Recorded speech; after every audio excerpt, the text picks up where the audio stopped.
Good morning. Good morning. Is this thing on? Is this on?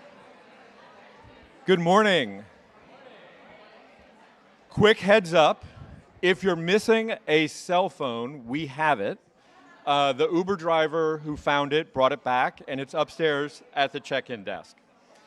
Thank you so much for being here. What an incredible crowd and what an incredible energy, as is always the case with Creative New York.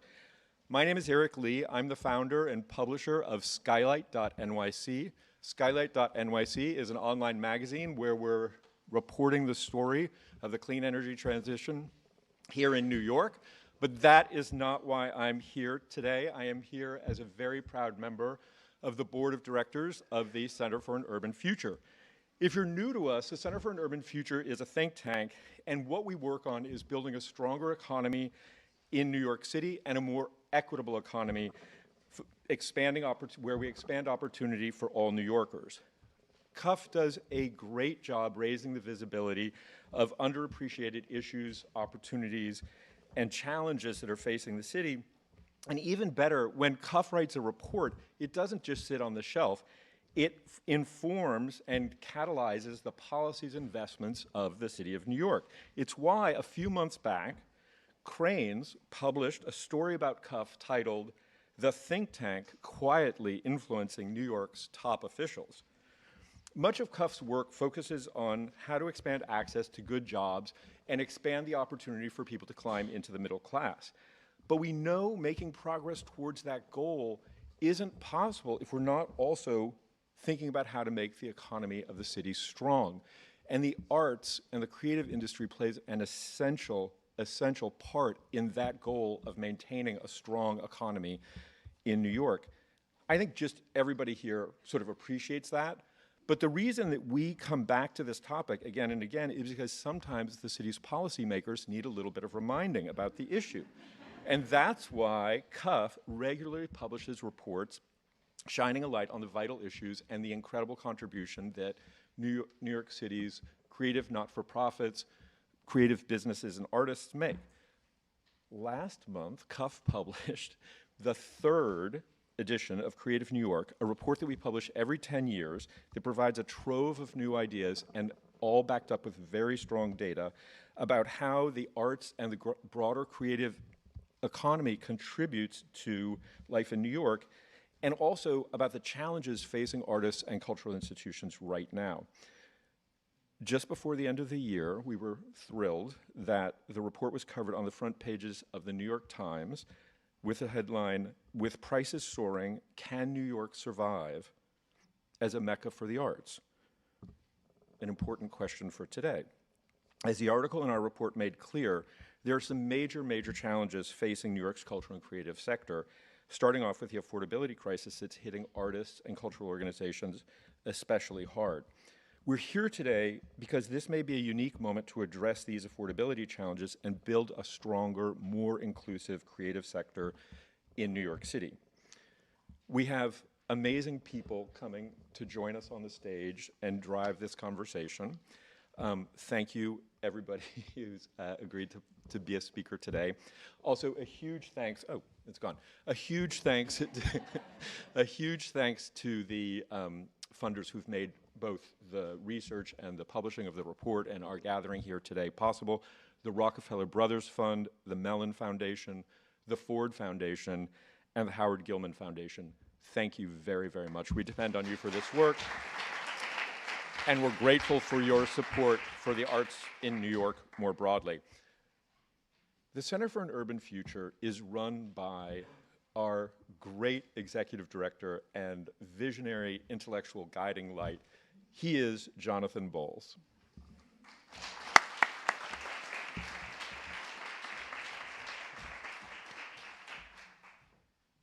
Wow, that was nice. Thank you, Eric. Good morning, everyone.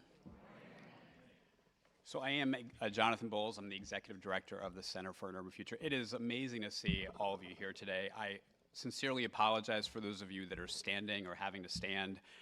You know, we have been having events for decades now, and since the pandemic, we generally have incredible drop-off based on who RSVPs. I can't say enough, like, I'm completely honest that it's been 50% on average for our events. In this kind of post-pandemic world, I think a lot of people wake up and like, do I really want to go out in the cold?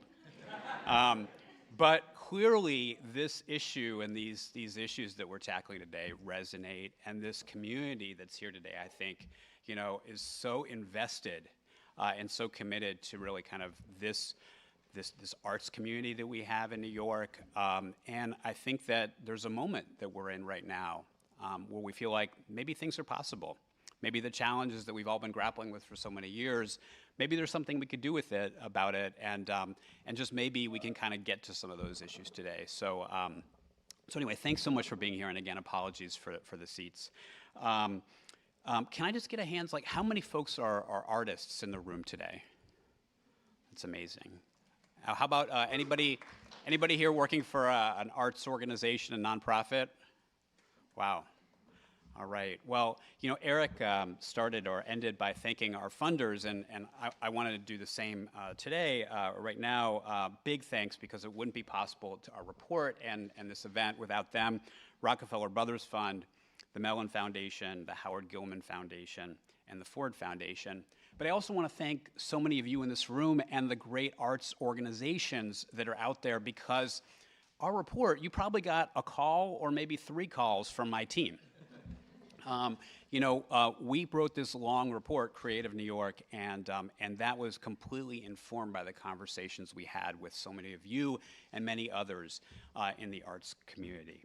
You know, my colleagues and I at the Center for a Never Future started publishing our Creative New York report in 2005 to help make the case for the arts in New York.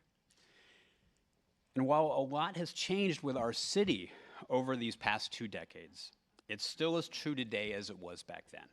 There are few things more important to New York than the arts. The arts and the broader creative sector employ more than 325,000 people in the 5 boroughs, more than any other city in the US. The arts also arguably provides New York with its greatest competitive advantage. Indeed, the city has around 10% of the nation's share of people working in nearly every creative field, from performing arts to design. The arts also anchors our massive tourism economy and is a huge part of what draws people to New York, not just drawing other artists, but the workers and entrepreneurs that fuel industries from finance to tech. In other words, this is hugely important for New York. But our report, Creative New York, shows there is cause for concern. As you can see, the city's resident artist population is down by 4% since the pandemic. Now, a lot of people say, oh, well, artists have been leaving for years. Actually, that's not what the data shows. Our report shows that in the 15 years prior to the pandemic, the city's resident arts population increased by 35%. But it's down by about 4% since the pandemic. Since 2019, the number of dancers living in New York City has declined by 18%. We've also seen an 8% decline in actors, a 3% drop in musicians, a 26% drop in fashion designers, and a 14% decline in graphic designers. The city is also beginning to lose market share. I mentioned what a competitive advantage this is for New York, but the city's share of all people working nationwide in the creative economy has declined from 9.3% to 8.6% since 2019. That is a huge drop in about a 5-year period. Our research suggests there are several reasons for these new challenges, these declines that we're talking about. But none are more consequential than the affordability crisis for artists that appears to be reaching a breaking point. Creative workers in New York now earn about 23% less than the national average after adjusting for the city's high cost of living, down from 15% less than a decade ago. So it's not just that our money goes a lot further elsewhere or a lot less far here. It's that it's getting worse. It's getting more challenging to afford New York as an artist. So I'm so excited to get into these issues today with someone that has been a huge champion for the arts and the creative sector throughout her career, City Council Speaker Julie Menin.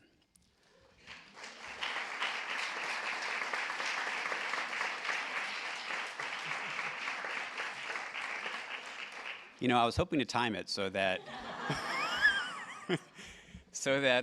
just about now she would walk through those doors, but I'm told she's a minute or two away. So I'm going to wait to kind of continue the full introduction of our speaker. But I will say, you know, I'm excited to talk about these issues with Speaker Menin. She has been there as Commissioner of MOM, and she's been involved and supportive of the arts for a lot of years. But also, I think, as one of kind of the two leaders in city government right now, you know, I think that as all of you being here, to me, suggests this is a moment. We have these issues that are getting more challenging, and we need to see some action from our policymakers. And so I'm certainly anxious to see what she's thinking. It is early days, but I'm really excited to talk about these issues with her.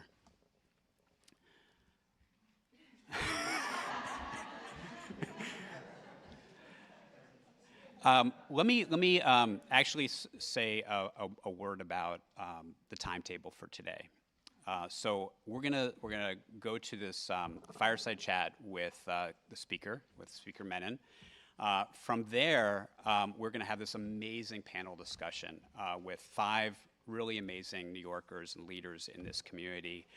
And from there, and I wanna make sure I mention this right now, we're gonna have an extended period of audience ideas and questions. So kind of think about your idea that you would like to share with us about what the city can do to support and strengthen the arts. And I am so pleased and delighted to be joined today. You can see the crowd we've kind of got that's anxious to hear you speak, Speaker.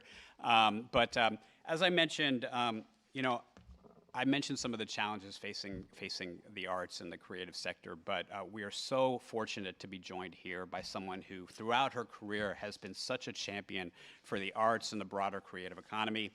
Among many other things, Speaker Menin has served as Commissioner of the Mayor's Office of Media and Entertainment, Commissioner of the Department of Consumer Affairs, the city's 2020 Census Director, and she's also a council member that represents a district that has a few cultural venues.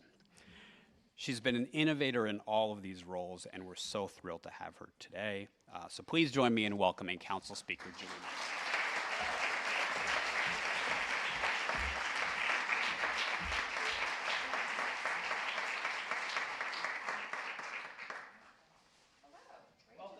Thank you so much. Hello, everyone. What a crowd. So, am I right? It's 2 weeks since you were elected Speaker? Yes, a little less than 2 weeks, so it's very, very exciting. Well, congratulations, first of all. Thanks, Jonathan. How's it going? Going very well. We just announced our committees, and in terms of the arts, our Deputy Speaker, Dr. Natasha Williams, will be the chair. Yes, give it up for Dr. Williams. That's great. She'll be the chair of the Cultural Affairs Committee, cultural institutions, libraries, et cetera. Fantastic. All right. Well, let's just get into it. I mean, Great. you know, so you know a thing or two about the arts and the creative sector, and not just from your days of MOM, but throughout your career. Mm-hmm. And I guess I wanted to start with just, you know, how concerned are you when, as someone who does care deeply about the arts, who's been a champion for this sector, and you see numbers like are in our Creative New York report about the decline in artists, the kind of the affordability issues that seem to be reaching a peak. How concerning is that to you? And when you think about this as Speaker, as someone who's been in the council and city government, what are some of the tools that you'd like to use to address these concerns? Well, first of all, Jonathan, thank you so much for inviting me. Thank you to Center for an Urban Future. We've worked together and partnered together for years and years. Thank you to all of you. The arts, to me, are central and integral to what makes New York City the greatest city in the world. And throughout my career, I have tried to focus on putting arts front and center. My mother was an artist. She was a painter. My grandfather was a musician. I unfortunately didn't inherit the artistic talent, obviously passed me over, but I've really tried to dedicate my career to focusing on the arts because I believe the arts are what moves our city forward. The arts are what bring communities together. And so before talking about what we're going to do moving forward, I would just note, I got into public service because of 9/11. I owned a small business that was absolutely decimated on 9/11. My husband was supposed to be in the World Trade Center for a 9 a.m. meeting that morning. Thankfully, he was okay. I lived and worked a couple blocks away from Ground Zero, and I mention that because after 9/11, I started a not-for-profit organization focused on rebuilding downtown. The first programs we did were through the arts. We did art downtown, music downtown. Again, utilizing the arts to not only heal the city in terms of what was happening, but also to really bring the city forward. And so I'm a huge proponent of how the arts must be front and center in everything that we are doing. I was incredibly concerned reading the report. We can't have that. And so the affordability crisis is absolutely affecting the arts. We know that New York has become vastly unaffordable for the majority of New Yorkers, and so it is incumbent upon us as policymakers to address that. And I think really one of the best single ways that we can address that is by building more affordable housing and by building artist housing. So on affordable housing, for the past couple months, I've been talking about the fact that the New York City Council is generally a reactive, not a proactive body. And by that I mean, for those of you that have been involved in land use projects, you see that ULURPs come to us and then we negotiate, and it's a different negotiated settlement every single time. It's another story. But we're not really proactive, and so I'm trying to put forward a proactive vision on land use. In other words, we are looking at the 215 public library branches to see which sites are suitable to build affordable housing on top of.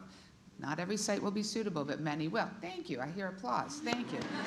This is so important. So we will be releasing the New York City Council plan on this in the coming months. 2 is we're also looking at the 1,000 city-owned DCAS sites. Sites where another applause. I thank you. I can't see who you are, but I appreciate that. DCAS owns numerous sites, about 1,000, some of which are vacant land, some are underutilized or underpurposed buildings. Many of them are suitable to build affordable housing. So we are now studying those sites, and we will be releasing a proactive vision of how we build more affordable housing. Because that is one of the best ways, Jonathan, that we can make sure that artists are staying in our city, that our city does not become unaffordable. There are other things policy-wise we're doing on childcare. We're working very closely with the mayor on that, on childcare, but we're also focused on skyrocketing healthcare costs. That's something that I've sort of staked my career on. About 2 years ago, through a bill of mine, we created the nation's first Office of Healthcare Accountability that can lower skyrocketing healthcare costs. Medical debt is the leading cause of debt for New Yorkers. So these are all parts and parcels from a policy standpoint of what we can do to ensure that artists are staying here. And obviously artist housing, which is another big thing, is that other cities are doing that. We're not doing that here in New York enough. So that's something that we need to tackle as well. Well, that's so refreshing to hear about the proactive housing plan. And I also want to give a shout out to former First Deputy Mayor Maria Torres Springer, who started the ball rolling on housing and library co-development. But it's so refreshing. We know that there are many more opportunities there to build housing on top of libraries while getting a brand new modern library at the same time. So great to hear that. You started to talk a little bit about artist housing, and I want to focus on that for a second. We did some research in this report, and we have a new report coming out this week just about artist housing. And we used to be a leader in this area, right? I mean, you look at Westbeth and Manhattan Plaza. Manhattan Plaza, absolutely. But it's been quite a while before we have opened a single unit of new artist housing. And we know that there's huge need across New York City, right, for housing. It is certainly not just artists that have a need. But we used to do this a lot more, and we hear that it's just gotten so difficult to do. Right. And I know that there was legislation introduced late last year by Council Members Botcher and Yes. Powers. Like, is that something you'd be supportive? And that was, I think, designed to make it easier to build new Yes. artist housing. What are you, any I'm thoughts on that? enormously supportive of that. So Councilmember Powers introduced a legislation. Now Councilmember Botcher has it. Fortunately, he's leaving to go to the state senate. So, but we will continue that legislation, and I definitely will prioritize it because, yeah, I mean, Manhattan Plaza you mentioned is West Bath, the perfect examples of artist housing, and you're seeing cities all across the country that are doing artist housing, yet we're not doing it here. And artist housing, or even co-location of businesses that are focused on the arts, like the Brill Building, which was like a real hub for the music industry. When I served as Commissioner of Media and Entertainment for the city, we expanded the purview of that agency because I really believe that all of the creative sectors, all of the arts needed to have representation at the city agency level. Shockingly, the music industry actually had never been under any agency purview. So when I became commissioner, we changed that. And we also expanded opportunities for women filmmakers, playwright, musicians. We did actually direct cash grants. We did a $7 million fund to women creators. So I mention that because artist housing is one thing that we are definitely going to tackle in the city council, but we also need to think about other ways, and I mentioned this film, music, and playwright fund that we did. There are other ways that the city government can be supporting artists in New York City and making sure that they're not leaving our city. So we have a number of tools in our toolbox. I'm really excited to tackle this issue. We look forward to partnering with you, but I think that there is a lot of possibility, and it's incumbent upon us to make sure that this happens. Well, thank you. Just a couple last questions. And I just want to say that the focus on affordability is so great. You know, it's like, I think one of the things we wrote in this report was that, you know, first of all, we identified and applauded the city council and the last administration for really investing in the arts. The budget for DCLA has gone up in recent years. There's so many other really kind of like areas of progress. But all that doesn't go as far if artists can't afford to live here. And so tackling those affordability issues, I think, are really huge. One other issue that I think that we found gets kind of tied up in a lot of this affordability is access to benefits, right? We found that about a third of all the people working in the creative sector today in New York are either independent workers, freelancers, or self-employed. And often, you know, those kind of independent or self-employed workers are the ones that are struggling to get access to health care and other benefits. And so we had an idea in the report about a kind of a pilot for portable benefits.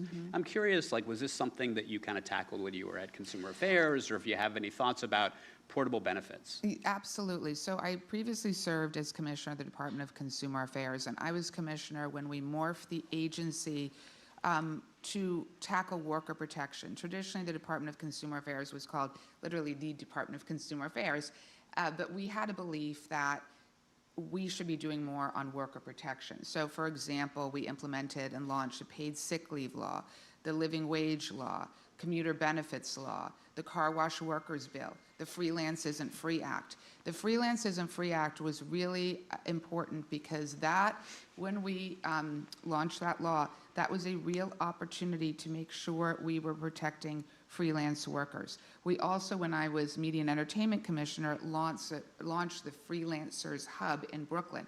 And that actually had to do with this issue of benefits because so many freelance workers cannot access benefits. And so we wanted to create that hub to see if we could try to connect freelance workers with benefits.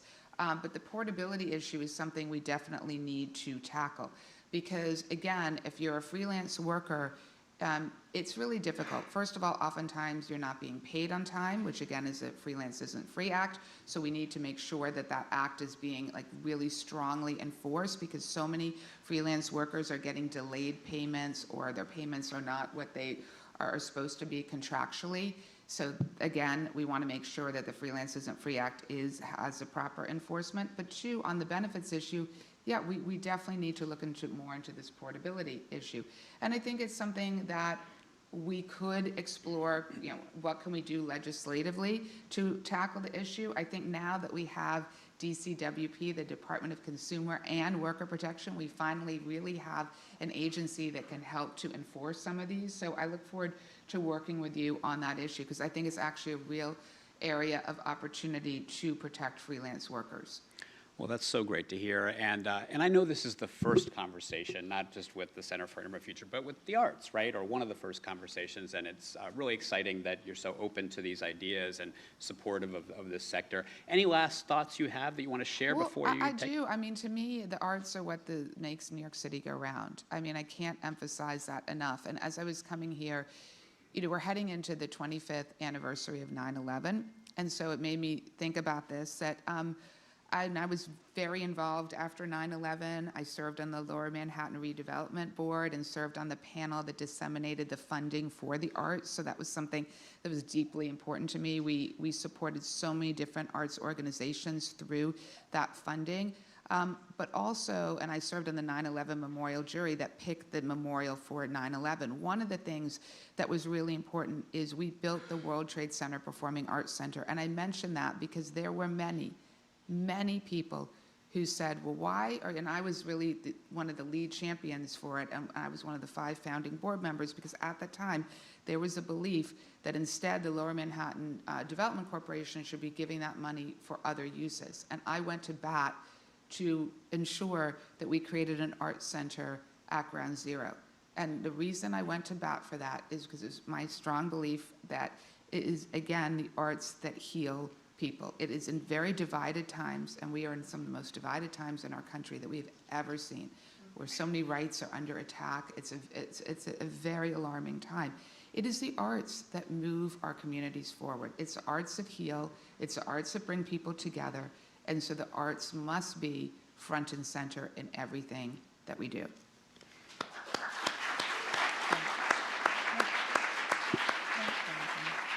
Amen, amen. Well, will you all join me one more time in a big round of applause? Thanks. Thank you. Thank you so much. Thank you.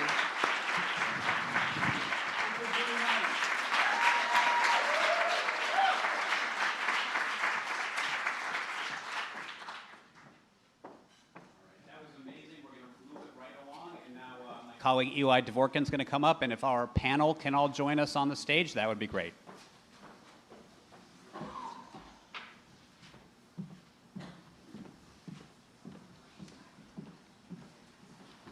Also, there are a few seats up here in the front row now if people want to.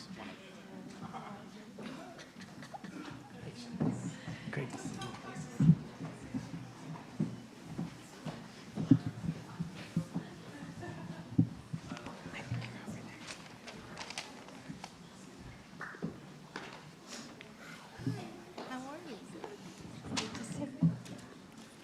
All right, good morning, everyone. I feel like an arts crowd can do better than that. Good morning, everyone. There we go. My name is Eli Dvorkin. I'm the editorial and policy director at the Center for an Urban Future, and I was one of the co-authors of our Creative New York report. It's so wonderful to see you all here today. Amazing crowd here in the room, and I think another 100 or 200 or so folks that are streaming this event as well. Clearly, no shortage of passion and enthusiasm for this topic, and a lot of concern, I think, about the direction that our city can take the arts in at a moment of real challenge, but also, as Jonathan mentioned earlier, real optimism. And I think no one is better at kind of turning challenges into opportunities than artists, and I'm really grateful that we're joined by several on the panel with me today. Let me briefly mention who is up here with me. I won't give everybody's bios or we run to the end of the event.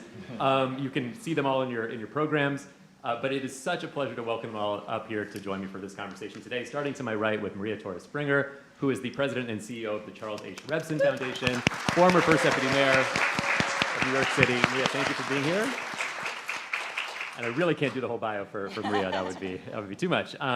We're also joined today by Sade Lithcott, the CEO of the National Black Theater. Normally I suggest waiting to the end to give a round of applause, but you know what? Everybody up here deserves this, so let's do it. Carisha Batan, the founding executive director of the Queensboro Dance Festival. Salome Asega, Deputy Director of Strategy and Innovation at the New Museum and the Director of New Inc. Welcome. And last but certainly not least, Rafael Espinal, who is the president and CEO of the Freelancers Union for a few more minutes, and the incoming commissioner of the Mayor's Office of Media and Entertainment. Welcome, Rafael.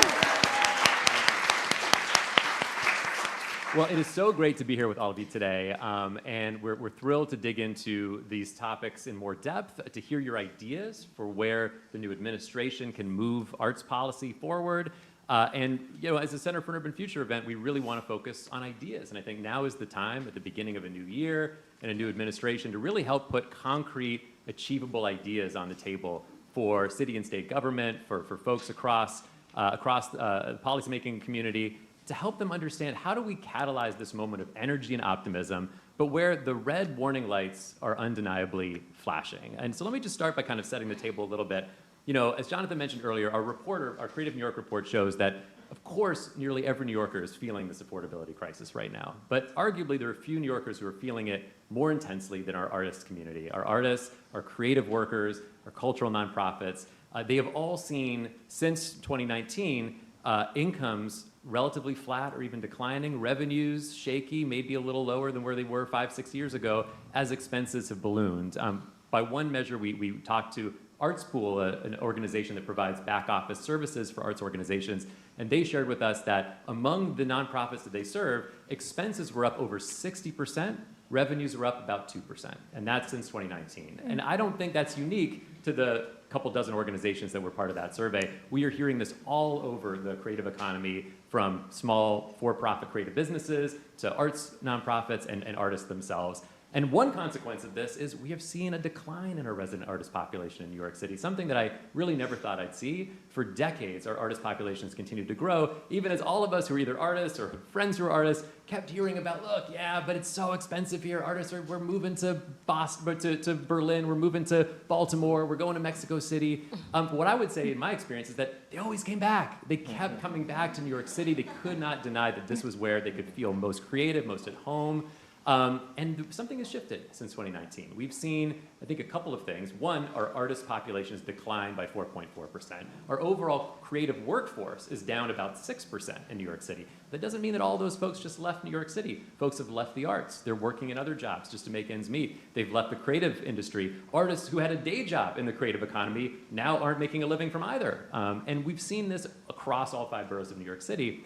At the same time, the arts has arguably never been more important to New York City for all the reasons that the speaker just mentioned, that are documented in our report as kind of an unparalleled allure, draw for folks, creative, inspiring people from all over the world to want to be in New York when New York is never going to be an easy place to live in, where it's never going to be the cheapest place to live, or you're going to have the easiest experience raising a family here. But you want to be in New York because it is the most diverse, creative, inspiring city in the country and in the world. And the artists make it that way. So that's just to kind of give us a sense of where are we right now, coming into 2026 with some really difficult challenges facing policymakers who care about the arts and our broader creative economy.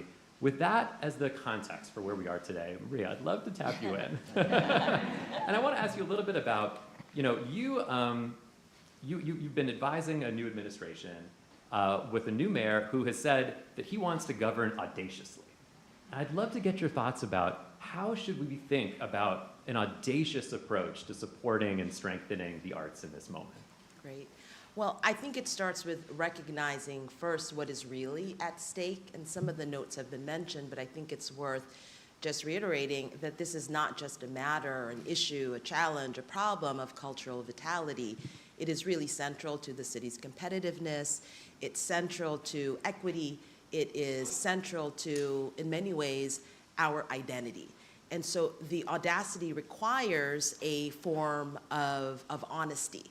And when we think about its centrality to our economy, there are, of course, the statistics about how many workers in the cultural sector, but it's also a matter of what keeps the engines of this city kind of humming.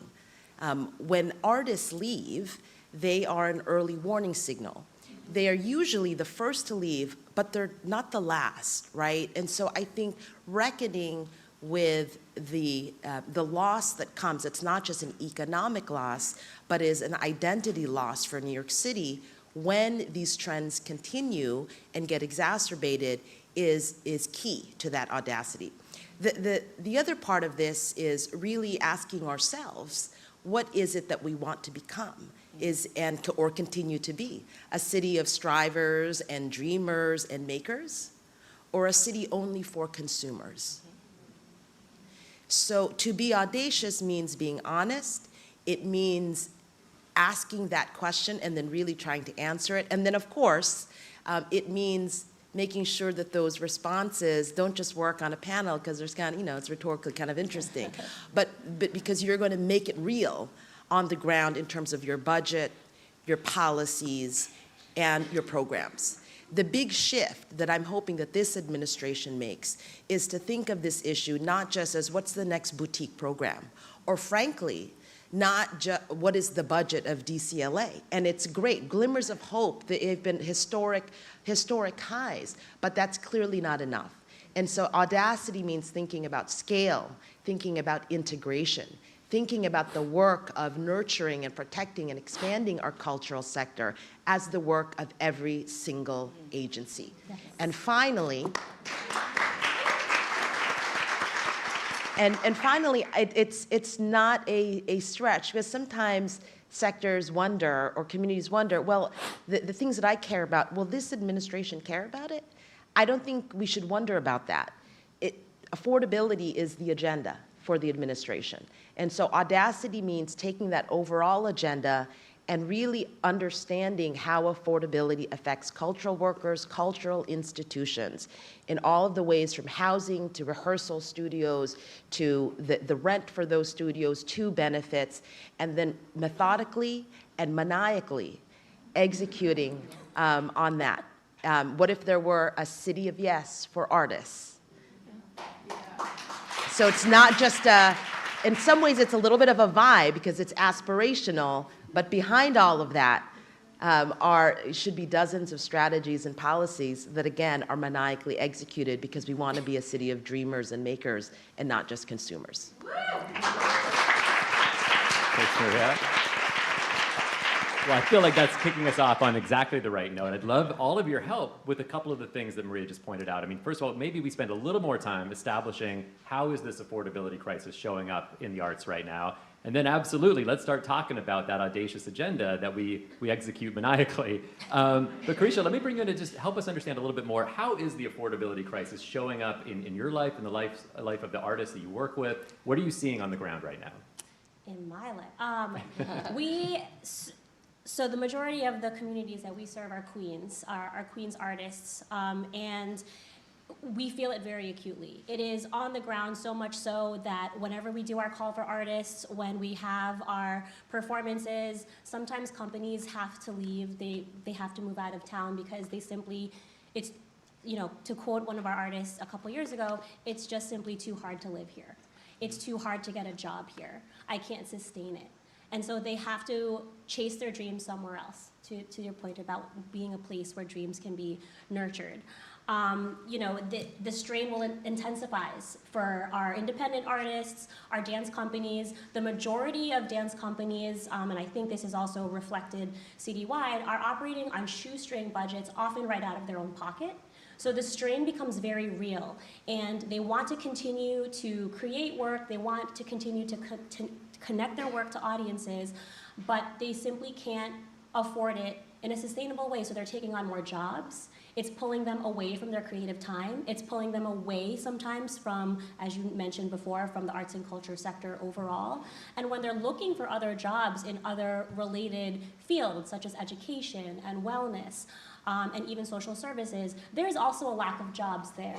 And then if you are working with immigrant artists, which is over 50% of our artists that we serve, that's an extra hurdle for them, because then they also have to think about the visa process. They have to think about how they're going to get paid. They have to think about the types of organizations and industries that would be supportive in helping them in the visa process. So the strain just continues to intensify, and there's a heavier reliance on free and public services, and that comes from either city agency services, which we can get into more later, but there's also a lack of access because they simply don't know it's there. So there needs to be better outreach to let artists know on the ground in different languages that these services are available to them. And when they can't find them, they are looking in our own neighborhoods, in our own communities, and these are other nonprofits. And sometimes these are down to individuals, like our neighbors. And you know, it sometimes falls on organizations like mine because I hear what they're going through, they're asking me questions, I don't know how else to get these services to them faster, so I put it on our organization to go and find the connections that we know and forge a partnership and get these services to them. And it puts more strain on organizations like mine. And again, just like independent artists, a lot of organizations are operating under $250,000. And a lot of our companies and a lot of organizations are punching way above their weight. We are probably actually operating at more than twice of our actual cash value because we care so much about our neighbors who are artists and we're on the ground with them. So the strain just continues to hit us from all around, and we're really just doing this because we feel the value of the arts.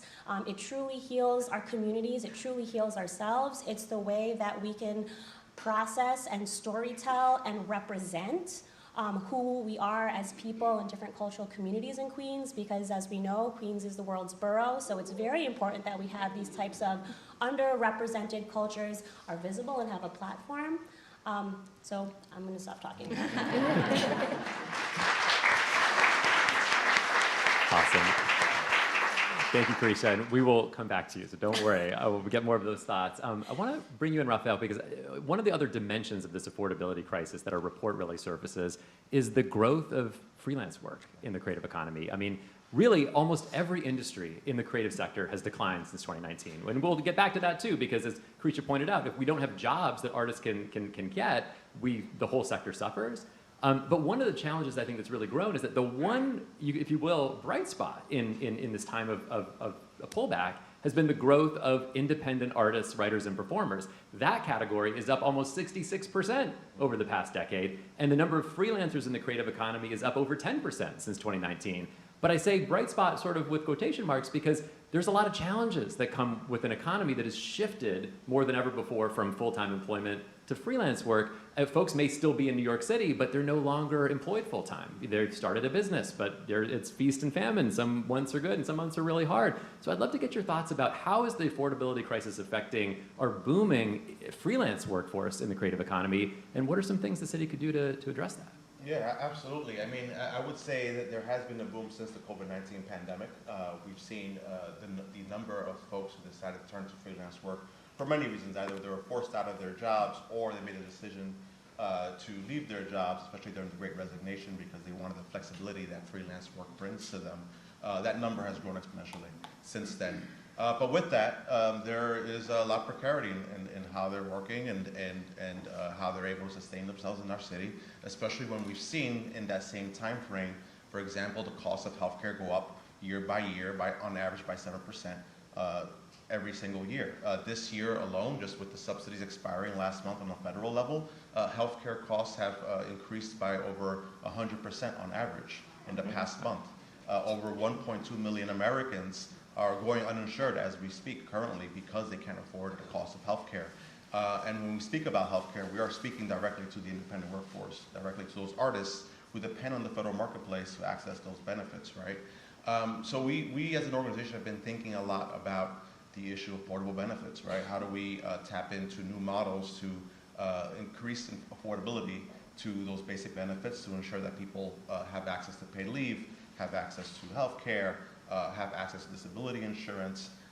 So there's a lot of work to do. I think what I am feeling really inspired about is that I know under Maria Torres Springer's leadership over the past few years, MOM has actually commissioned a study to look at how the city can play a role in the portable benefits healthcare conversation to be able to give access to artists. So it's something I'm looking forward to continuing because I know that as we move forward under this federal administration, this conversation is only going to continue to get worse. Yeah, it makes a lot of sense. We can come back to some of those specifics around supporting freelancers in this changing economy. But in terms of affordability, Shade, I also wanted to bring you in a little bit around the affordability crises that arts presenting organizations are facing. I mean, as I mentioned earlier, so many organizations told us our expenses have increased so much faster than our revenues. Can you help me kind of understand, what does it look like, what does affordability look like for arts organizations right now, and what are some of the ideas there to address that? Sure. So thank you for inviting us to do this, and the crowd really shows how important and how urgent this issue is. I want to speak to that, but I think that for me to speak to it effectively, I feel like affordability has to be unpacked a bit, in the same way that the COVID crisis wasn't just about a pandemic, but all of these under the ground crises that have been bubbling for so long. So New York has more than an affordability crisis. That's kind of where we've landed as a destination. But we have long had a crisis in creativity. There's a crisis of imagination. There's a crisis of value, how we value artists and cultural workers. And then there's a crisis in storytelling. And even on this panel, with the experts and the experience that are here, there's a crisis in empathy, because we talk about artists as this kind of faceless block, right? That these are these magical creatures that have the ability to heal, that have the ability to revive community. They increase markers of education, mental health, all these things, as if we are not single mothers, as if we are not, young people afflicted with HIV/AIDS, as if we are not immigrants who speak English as our third language, right? This idea of our connectivity and belonging, this sea of human beings that deserve dignity. And that because of their God-given gifts and their commitments to community, to place, to belonging, to seeing a future that we can't even imagine, they have sacrificed so much and have endured, as we've all heard from the speaker and all of the speakers up here, unsustainable way in which they pursue their work in a dignified way. So the crisis of affordability is not just this destination, but this kind of network of ecosystem shoring up that we have to do. And so I'm happy to talk about affordability on the institutional side, but we have to recognize that when we're talking about the crisis, we have to put a face to it, because if artists can't do anything, it is the ability to build empathy for one another and understand critically why arts and culture are fundamental, foundational, and essential to civic infrastructure. So once we get that value set, the affordability crisis, I think, begins to unfold with really good, innovative, and audacious suggestions. So on the institutional side, what does that look like? You've said it, everyone has said it, costs are up, premiums, insurance premiums are up 2-3 times, earned revenue is down. I would argue the nonprofit complex, it has always been broken, but maybe the market works the way it was supposed to. And so this idea of earned revenue coming from ticket sales when audiences are not returning in the same proportion, where our audiences are also affected by an affordability crisis, where there's generational gaps in terms of how we service audiences. All of these kind of systemic issues are happening to create affordability crisis within the presenting and producing organization. So for me, it looks like my labor is up. There is this wave of unionizing smaller nonprofit organizations. We believe in fair wages. It's an extra cost and weight for us to figure out. Many theater companies have foregone having a season while they're in union negotiations. You have this sense of we need to be more creative about how we can approach earned revenue. And I think, you brought up Arts Pool. Some of the solutions to this is, I think, again, it's this changing of a mindset. We need a facelift, a storytelling facelift, that investment in the cultural sector is, as the Cuff report has said, as the last two commissioners on city and state reported on the cultural economy, it's an investment. $1 in is $3 out. So this is just really good investment in the city's future. So we don't want to be considered an expense line item anymore as arts and cultural workers. We want to be looked at as the most bona fide investment in the future of a city that is a global superpower. And we can't do it without approaching it through investment and not nice to have. And so I would say that's just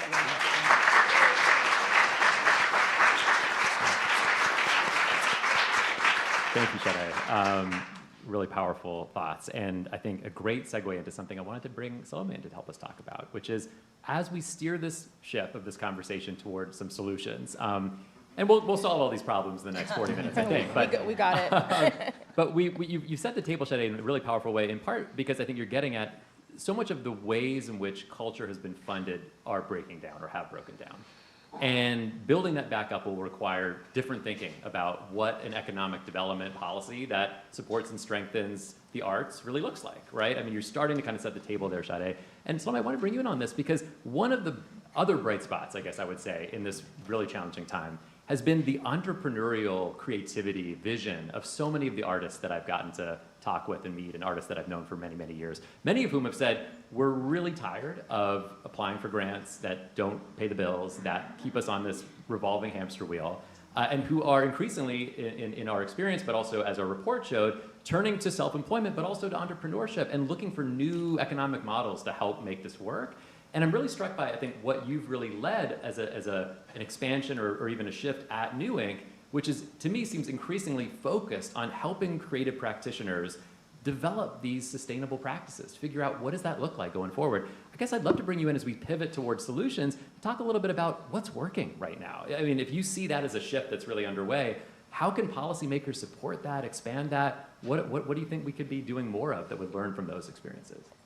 Yeah, I think, I like to say that New Inc. is a home for the misfits, for people who don't neatly fit into any one discipline.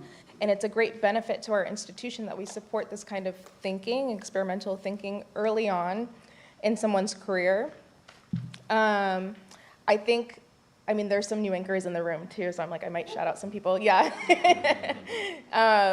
But a couple things were happening in culture and society when New Inc. was founded in 2014. We're seeing New York City graduate the highest number of arts and design students in the country with no real home for, or kind of like a soft landing for these students. We're also seeing in 2014 the rise of incubator programs in Silicon Valley. We're also seeing a rise of co-working spaces. Remember WeWork.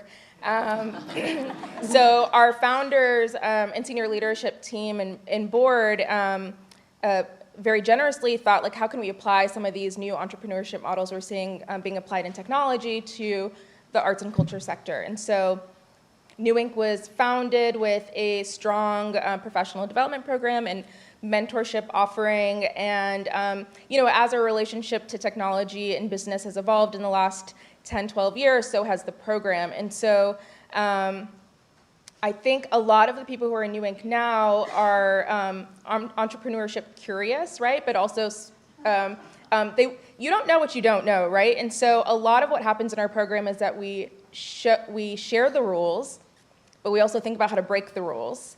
And so I think many people leave New Inc. learning that entrepreneurship is a tool and not a compromise, and that this is something that you can use to build a sustainable practice. And then, our professional development program covers everything from like basic strategic planning, budget modeling, digital strategy, to emerging trends we're seeing in art and design and technology.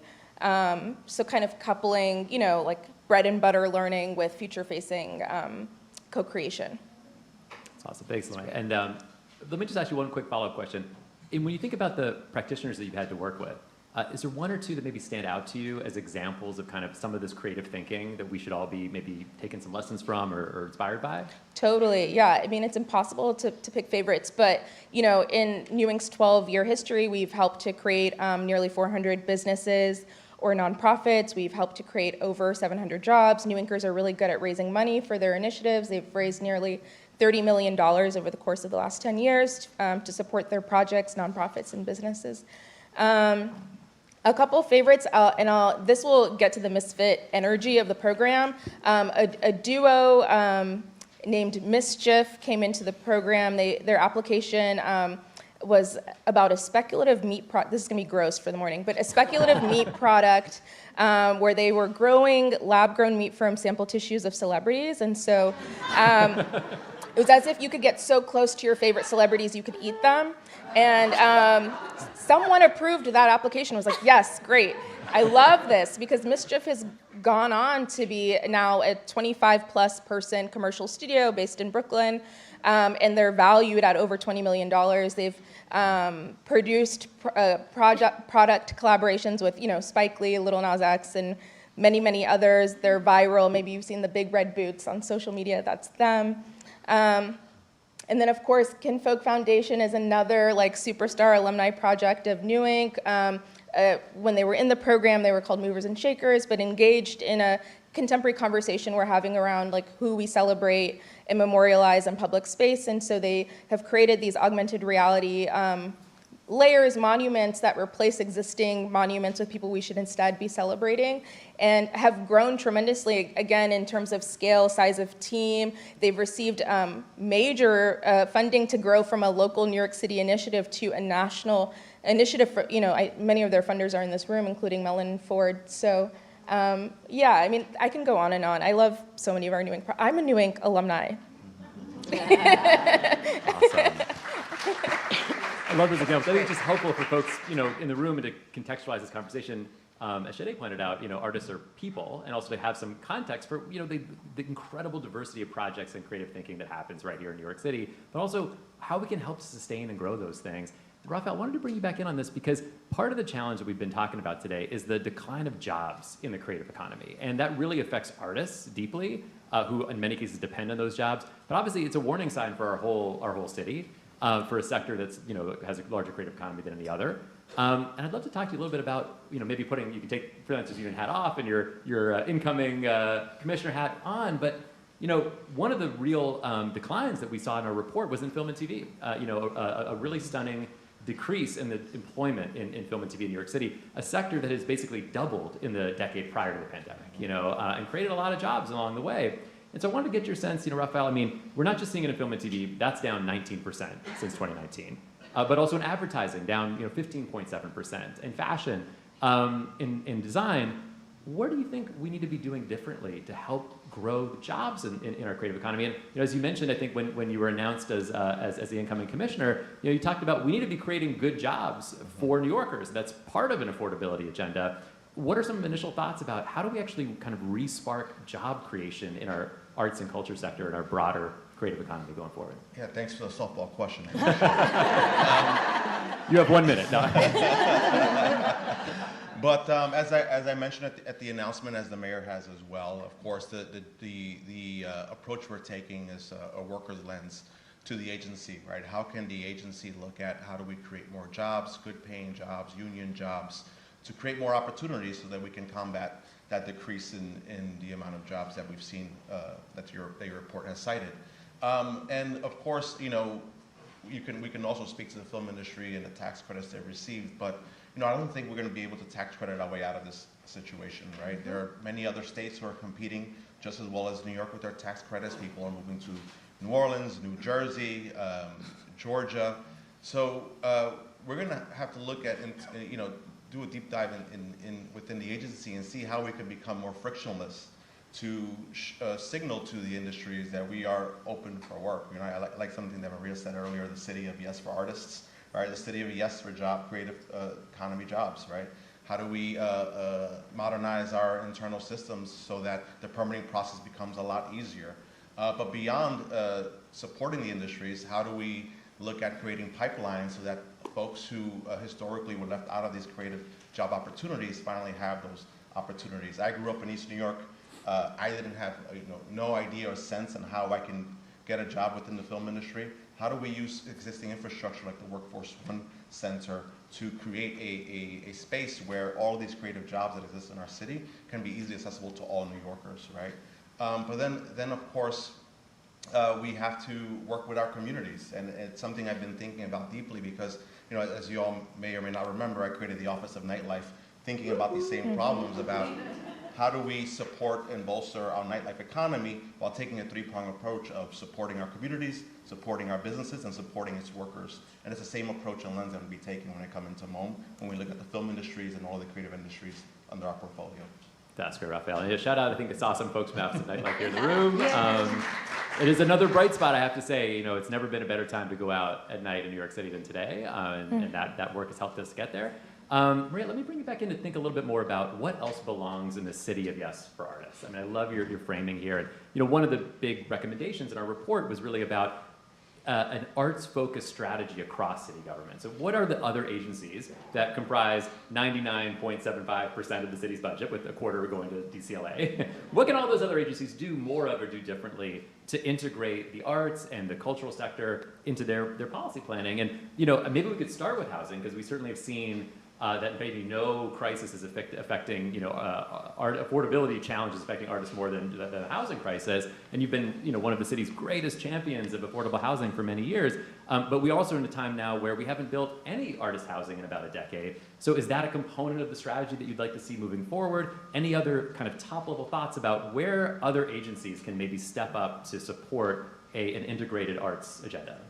There's incredible opportunity here. I had this list, which I'm going to rattle off, but now I'm going to add celebrity-based meat into the toolkit for solving the artist crisis. Solve our revenue challenges. Yes, that's right. So I think it starts with thinking about this, and thank you, Sade, for your remarks earlier. They're very powerful, and I think they should be a motivating force for how government and sectors outside of government think about this, because this is artists, creative workers, cultural institutions.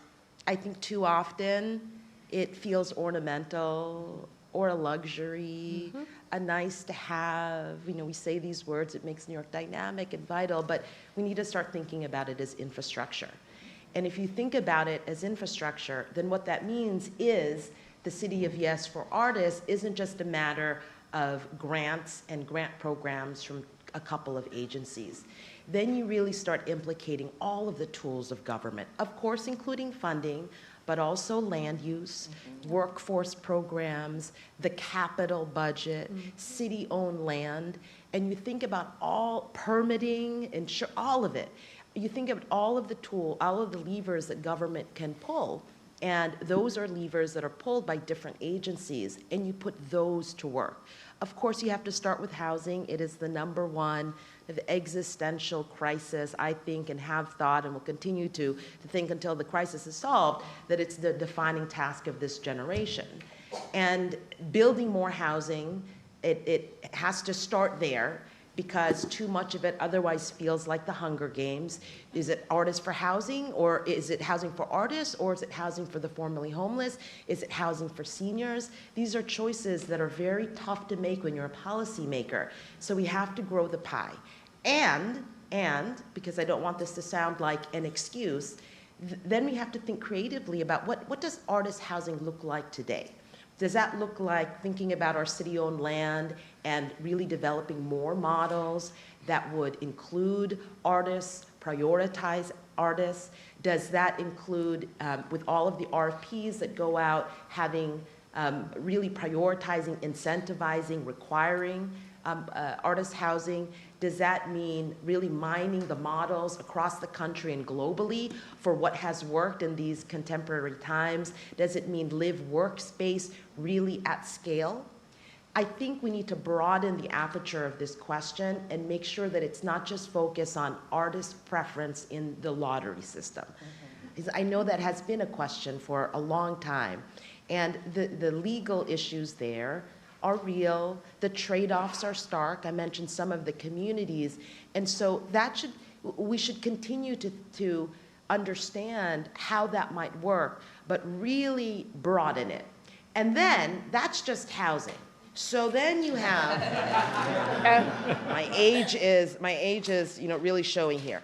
Then you have dozens of agencies that can help. EDC, of course, I think it can be more energetic in thinking about in doing not just the research, but really what it means to grow the art sector and support for entrepreneurs. SBS is the same way, thinking about all the supports for creative entrepreneurs. DOT and parks, how do you think about public spaces and programming there as real platforms for artists, and again, in a more energetic way? And then MOM and our new commissioner, I'm sure you'd get an A+ on this as part of in driving this work. But even the work, for example, of the Racial Equity Commission, we haven't spoken about this a lot on this panel, but really designing with real intention and real action here, and making sure that the agencies think deeply about who gets most affected when we don't have a coordinated strategy. Like, who can afford to go without pay? Who can afford to take these types of risks? Who can survive these gaps in income?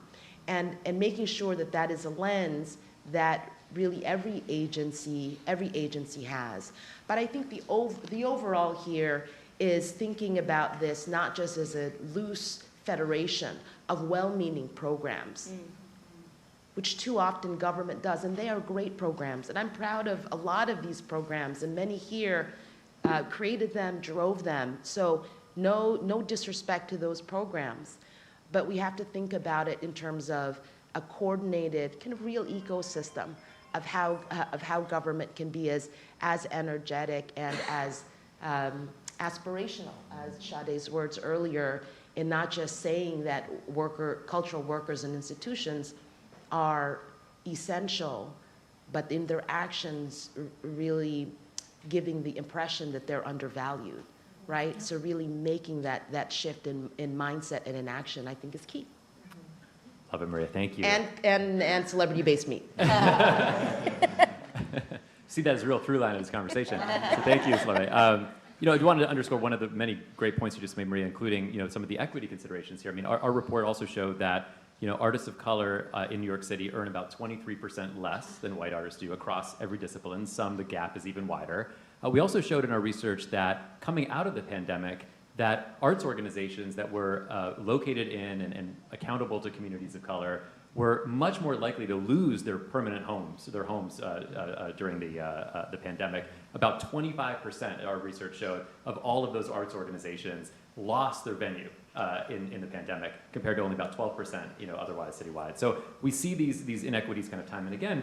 And I want to use that to kind of segue into another great point you made, Maria, which is about looking beyond, certainly beyond the Department of Cultural Affairs and any kind of one standalone program. You talked about this big idea of City of Yes for artists, and you talked about zoning and land use. And Sade and Carisha, I want to bring you both in on this, and if folks can feel welcome to jump in.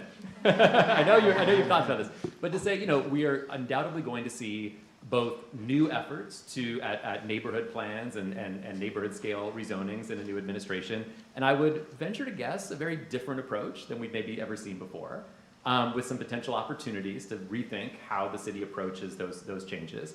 And you've both had firsthand experiences, working through major land use changes in Queens, and Sade, as one of the few in New York City that have really benefited from the process of actually changing local land use policy to support cultural organizations. So let me tap you both in. I'd love to get your thoughts about this. As the next administration, the new administration, thinks about land use and zoning, if one of their considerations is how can we use these powerful tools to support arts and culture, what are some of your thoughts? So I serve on Queens Community Board too. I am chair of Arts and Culture Committee, and I also serve on land use.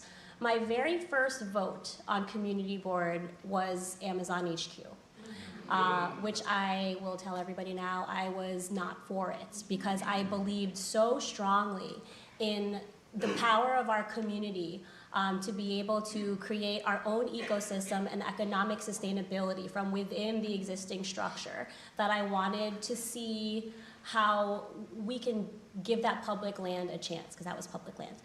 And I don't know if everybody knows this, but One NYC also just passed in the fall, which is one of the two major rezonings in our history that has happened. It's a 54-block rezoning in my district. the majority of which is encompassing, at least to what we know with all of the organizing I've been doing with our colleagues at Culture Lab, I know that they're here, at least 120 independent artist studios, artists, and arts organizations would be impacted within that zoning footprint, in addition to the other organizations that would be within that periphery. For some more context, another major rezoning is happening in Jamaica in Southeast Queens, where there's a casino coming in. We just got 2 licenses approved for casinos. World Cup is coming in. So there's a lot of investment coming into our borough, and it's getting hot in a lot of ways on a city and state level, and we need to make sure that our local arts and culture is also uplifted with an infrastructural investment. And so we were very close to the ULURP process. I learned a lot very quickly about all of the different agencies, and we do have a lot of individual allies for arts and culture across, EDC and HTC and SBS and all of the alphabet soups that we know. But we could feel that there is an overarching lack of infrastructural support within these agencies that are baked into it to make sure that arts and culture is an integral and standard part of the city planning conversation. It was very hard, and let me know when we get to the policy and ideas part, but I'm just gonna say this right now. One of the things that we discovered that already put arts and culture at a disadvantage in terms of being able to be baked into the 1LIC plan as other sectors like schools and open space and housing was baked into those plans, was starting at the beginning of the ULURP process with the draft EIS, the draft environmental impact statement. And after talking to a lot of agencies and talking to folks, we realized that the pillars in which the city dictates currently to come up with a draft EIS does not touch arts and culture at all. So there wasn't even an appropriate chance for our sector to be heard, to be analyzed and surveyed properly, to reach out to the stakeholders in the arts and culture sector in our district. And I know this is a citywide process, so this is something that could make waves of change if, as early in the ULURP process as a draft EIS, could be a standard study to make sure that arts and culture is addressed and taken care of and properly surveyed, because once that statement is already set, the entire ULURP process continues, and it's very, very hard to go back and try and retroactively fight for it to be included. So that is something that we're continuing to try and mitigate outside of the ULURP, because it's already been passed through, and so now we're in the process of accountability. There is an oversight committee that I am going to be part of, to also just offer to the developers coming into the neighborhood, the developers that are already there that are planning on building more, to the city agencies, that we needed to make sure they are fully aware of the people that are living here, because we know city agencies, they have a lot of work to do. They're doing this all over the city, so it's hard for them to take the time to really understand the people, the faces, the artists, the neighbors, the mothers that work here and live here, and it truly affects their livelihood. We're sort of left to forge our partnerships on our own, and hopefully as we go into the planning process and we have a voice in perhaps offering some ideas in design inclusion, and it becomes very important in terms of our public land and our public open spaces, that they do think about, well, how can this be designed so that there is space for performance, there's space for artisan markets, there's space for a mural, there's space for a rotating sculpture that's curated locally, where we're using local artists, like ideas like that that maybe is not always top of mind. And we have a lot of hope that with this administration to set the tone, and our other leaders that are coming into positions to really make it a normal practice to de-silo how we think and how we fund arts and culture. It is so important that I know that so many of us and some of our council members and even some of our council members are also artist practitioners themselves. And I think we have to collectively continue to inspire and encourage these folks that we elect and these folks that are making these planning decisions to just flex our muscle, right? I feel like arts and culture is New York City's muscle, but the city really still needs to continue to flex us. We're here, and we are part of the infrastructure, so we need to just keep changing the perception and inspiring the practice of the way we think about schools, the way we think about public safety, the way we think about insurance and healthcare. We should also think the same way about our arts and culture infrastructure here. That's right. That's right. Can I add something to that, which might just be adding to Cuff's research agenda, but I think this will be really helpful. Because I do agree that it can become too artisanal, how it's approached in major rezonings. And if a council member really cares about it, then it has a better shot. But what if I think it's worth it for the administration in partnership with Cuff or others and the city council to really understand what has worked in different rezonings or major land use systems, their individual projects. Where are those levers, what both in terms of engagement and outcomes, and not just on the housing front, but on space, so that you don't have to reinvent the wheel each time. And so every council member in that instance has a playbook. Yes. That they can, and issues will need to be customized based on the needs and the institutions, but you take out what might be a little bit too much of a choose your own adventure, and therefore does not result in the types of outcomes that I know so many people want. But in the ULA process, there are so many competing priorities. So the more that it can be demystified, not standardized, but really you can raise the standards, I think the better. I think oh, I'm sorry. No, okay.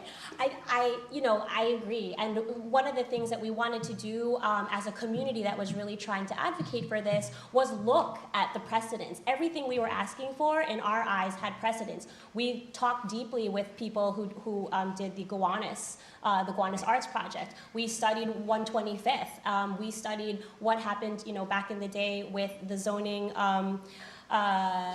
The zoning that came out of Broadway and on the east side, and all of these particular different solutions that were made and taking all different lengths of time to actually get there. We have a very strong council member that is really trying to fight, and this was a very hard ULURP. LIC has tried to be rezoned 5 times for different reasons. This was the first time that it was actually a publicly led process, so that was a huge difference for us.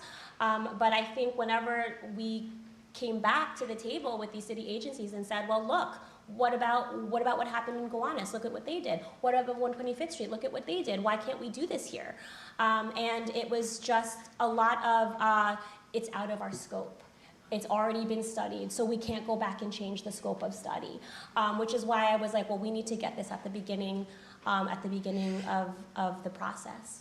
Shuttered, you've been invoked, so I would love to hear your thoughts. Well, no, I think this is what we should be talking about, because this is the complexity of it. I think that, kind of going back to what I first said around this crisis of imagination and looking at arts and culture as not nice to have, but essential and critical, really just changing the lens and the framework becomes incredibly important, because when we look at a city like this, there's a land use strategy for every major industry that we value, right? There's a land use strategy for manufacturing, for housing, but there is no land use strategy for culture.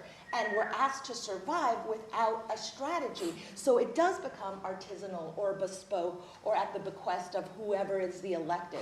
I would argue to say National Black Theater does incredible work for almost 60 years, but that is not why we exist today, right? We exist today because in 1983, our founder bought the building that we currently are renovating, you know?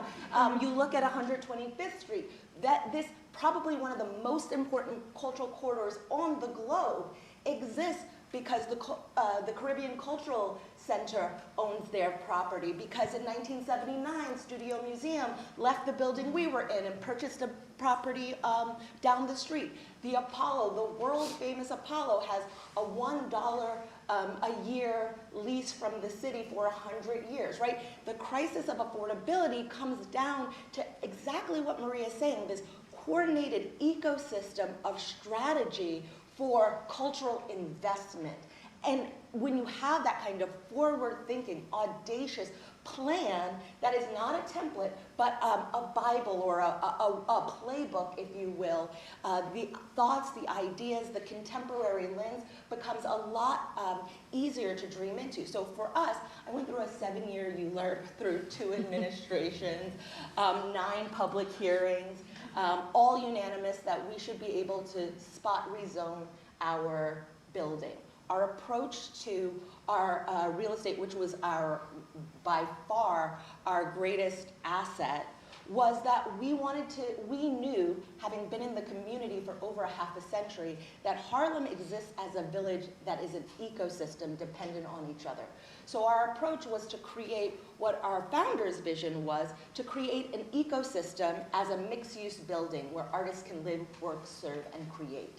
And that we emphasize not only affordable housing, but affordable space for rehearsal, affordable space for performance. We then went in, and we are the only organization and shaped the legislation around the VPA zoning bonus, which is the visual and performing arts bonus, that allows us to partner with developers. This is where the public-private partnerships, really we need to be flexing. It's the only zoning bonus that I know that exists on the books that is not overseen by DOB or DCP, but is overseen by DCLA. That ensures that the integrity of the visual and performing art spaces that we have is not like a nod developer, you get additional FAR, but really what does the community need? That BPA bonus not only is overseen by DCLA, and DCLA has final approval for substantial completion of our space that is at the expense of the developer, but in order to say that this is a real project that the community, listening and hearing what they need, we had to form a local arts advisory council that then votes on these projects before it goes and it is approved for the bonus and goes over to DCLA. So I think we can't say, oh, it's already been studied. We have to say, these precedents are the data set that we should all be studying to create a sustainable strategy, land use zoning strategy for culture. Without a strategy, there is no way that we as an industry and a sector will survive.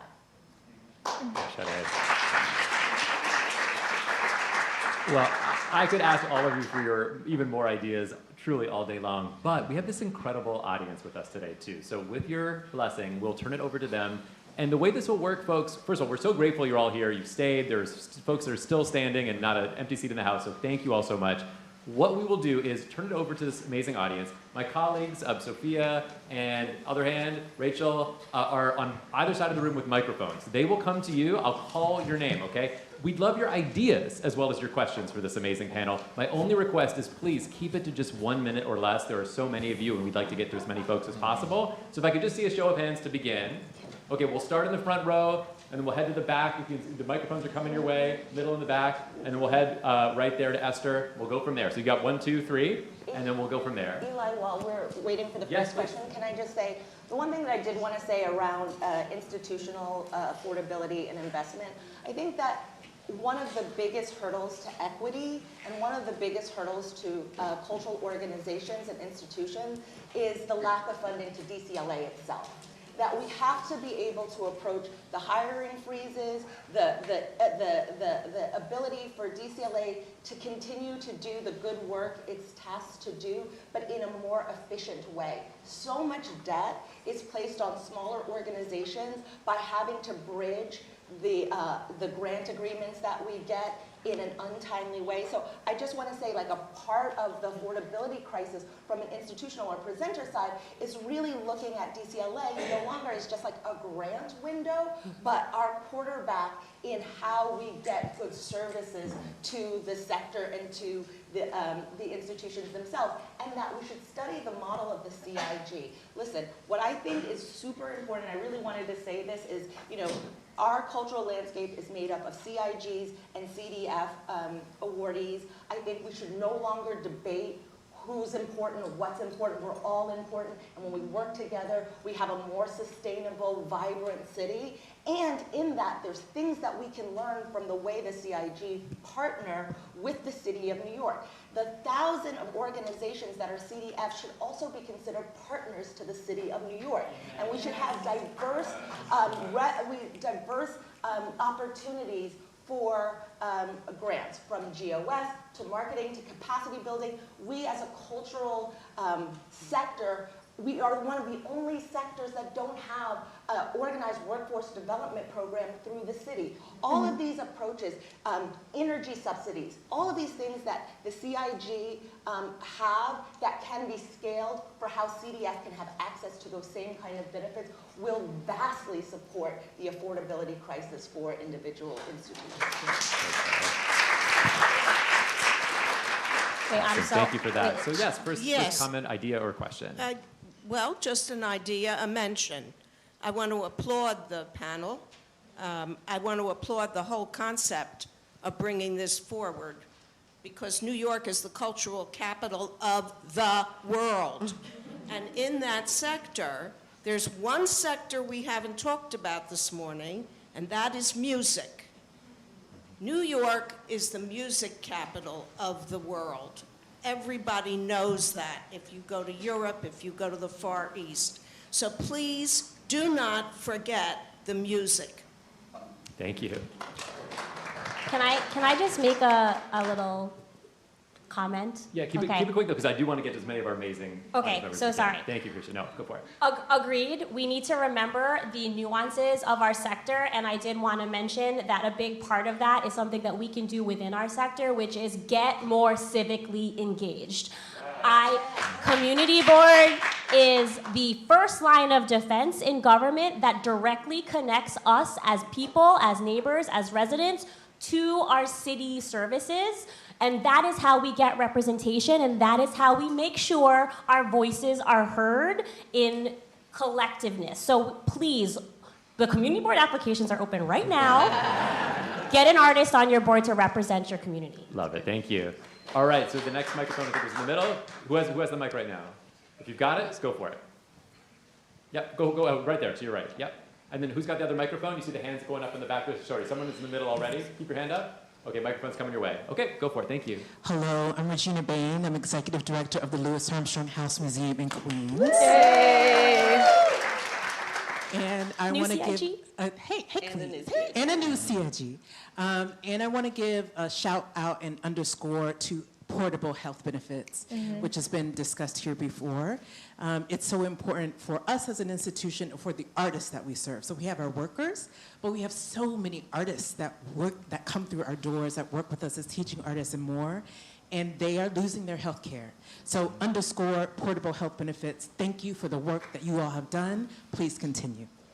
Great, thank you. I want to add something to that, Eli, that's okay. Go for it, yep. Yeah, there's an amazing organization called Voices for Creative New York, and I see Mauricio is here with us today, and Kim as well. And Freelancers Union is part of this coalition, and as a coalition, we're taking that issue very seriously, and we're actually working with some outside advisors of how the city could best tackle this issue. So it's top of mind, and there's people on the ground working on this. Awesome. Great, thank you. Yep, right there. Hi, everyone. My name is Daniela Medeo. I'm a founder and principal consultant at Arts Equity Group. I'm one of the 1.2 million Americans that lost health insurance as of January 1st. So thank you for teeing me up, Regina. In addition to portable benefits, you all have described arts and culture workers as city workers. We work for the city, but we don't have city worker benefits. So what would it look like to have a group policy under city health insurance and city benefits where the creative sector is actually covered? That's my audacious dream. But in the meantime, I want to put you all onto Costco. Costco has an executive membership that comes with free online emergency stopgap coverage for folks. And for $185 a year, 2 members of a household can have access to Sesame health insurance coverage, and it's cheaper than copays. So look into it for your artists, look into it for your communities. That's like an immediate Frankenstein solution. But I'm looking forward to the day where we have audacious healthcare coverage that's provided from the city for all arts and cultural workers. And I want to just say, again, this model of the CIG partnering with the city, they have access to those kind of benefits. So what does that look like to extend this kind of pooled insurance across the board? And this is a great place where philanthropy can be a good partner to the city. Go for it. Yep, thanks. Hi, everybody. Oh, is this working? Olympia Kaji, I guess well-known troublemaker. I'm the co-founder of the Music Workers Alliance and New York City Artists Coalition. And the artists did lead the way about 2 years ago, and we had the support of DCLA and de Castillo. I saw her earlier. We accessed $200 million that were in the Empire State Corporation as seed grants that were excluding artists. The musicians led the way, and then we had the coverage of the New York Times, the front page, because all artists qualified for that $200 million that was economic development but was excluding artists. So what I want to advocate today is about, first of all, we should have, thank God Freelancers Union is up there, but we should have another panel where you have actual artists, rank and file artists from unions and all those gig workers that are not represented. And they have volunteers like Music Workers Alliance and others representing them, but also systemic changes for everybody. You guys were all on spot. I also served on the community board and the Nightlife Advisory Board. But the reality is, we're talking about the spaces that we're losing. That's why artists have been working since the 60s with Ruth Messenger, but the last 10 years about commercial rent stabilization. We should stop break the cycle of artists improving our communities, our neighborhoods, and then they get double, triple the rent, and that's how, everything breaks apart. So let's find systemic solutions with the new administration, and thank you all for your service. Thank you, Maria makes a really good point, and I think MOM is such a great model for this, but I know we're not going to tax incentivize and subsidy our way out of this crisis, but those same tax subsidies and incentives that we attract outside industry to come to New York, we should be affording those same benefits to small commercial venues. The amount of venues that have closed during COVID, why aren't we incentivizing and giving them subsidies to keep them open so that we can move from a culture of consumption to a culture of creativity? So yeah, microphone's in the back. Go for it. Yep, thank you. Yes, I am. I'm a visual artist. Do I keep talking? So I'm a visual artist, and I live in a rent-stabilized apartment. I know there's been a lot of talk about building, but one of the issues that I have experienced for the last 5 years or so has to do with HPD, and yes, this is an artist issue, because as a visual artist who cannot afford to pay for an outside studio, I make my work in my apartment. So if I'm freezing, if I continue to call HPD and say, I have no heat, that's a problem because I'm cold. I cannot actually, I can't make my work. Then, I'm sorry. I'm just, there's just a lot there. But that's just something systemically that is that's not getting addressed. Another thing, there was a stat about artists of color making 23% less. I can just talk about my lived experience, or the barriers to get into public partner relationships, free space, someone calls me, and then when I keep pushing and pushing to follow up, it's too much. I don't get access to these free spaces, so it's hard to make my work. I don't have a place to show my work. I'm not in a curatorial, I don't have those connections, so it's like I'm fighting for everything, from the heat to keep warm to making my work to showing my work, and then we're like, well, why are artists leaving? I'm fighting for everything. And then just one last thing, to the community board, there's just been so much fighting for the dignity to get heat in my apartment. Calling my city council, I do have a new member, but calling my city council and then meeting barriers there, I think I'll just have to leave it at that. Thank you for that. Can I just ask, how can we find your work? How can we find you online, or can we see your work? Oh, My name is Tyshawn Henry. I'm at Art of Tyshawn on Instagram. Yeah. Awesome. Thank you. Can I just say two things? I think those are to the point earlier made about having artists making sure that their voices and real issues, these are real issues that you have shared, so thank you for that. I'll just mention a couple of things. The new administration, there is a mayor's office to protect tenants that is, will be very much re-energized under new leadership. And the mayor is also convening, I'm sure many have heard, a series of roundtables, hearings, in order to get feedback on the experience of renters. He's made a big commitment to this, and so I'm very optimistic that structural and systemic changes will come from that work. But to your second point, another thing which I don't know exists, but I think could be helpful as part of thinking about City of Yes for artists is if there is not just an inventory, but using that data to then expand where are all of the affordable workspaces, rehearsal spaces, et cetera, for the city. If that does not yet exist, seems like a very tangible project for government in coordination with many here, but again, used not just to, as a compendium, but used to really say where are the gaps, and importantly, how do we ensure that artists across the city know to go there in order to find those types of spaces. Can I offer just an idea to file away? I'm just thinking about how we've talked about infrastructure and de-siloing and thinking about the last two comments. The West Staff, which is like the Western State Arts Agency Network, has shared a couple of models for how they solve for taking on some of these projects and really start to begin to operationalize them. And it starts with a cross-agency unit that's like a creative economy unit or creative industries unit. In Hawaii, it's the creative industries department that reports into the Department of Economic Development and Tourism. In Colorado, it again reports to the Department of Economic Development, but again, they're cross-agency, and they start to track the impact and contribution of the creative economy while also taking on these projects, and artists know to report to them or go to them when they have challenges. So yeah, filing away as an idea. Cool. Thanks, Lemay. Great, yeah, Esther, right there. Hi, my name is Esther Robinson. I'm with an organization called Art Built, and I want to just thank our last artist for standing up and very vulnerably talking about something that I think is hard to parse when we have so many different kinds of representation. But we have a triple affordability burden in the arts. We have an affordability burden on housing, which is critical, which we share with all of our neighbors. We have an affordability issue around presentation spaces, whether that's theaters or stores or art galleries. We also share those with our neighbors.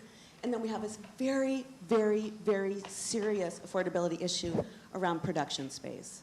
Where do we make the maker piece of this? And it's sort of missing here.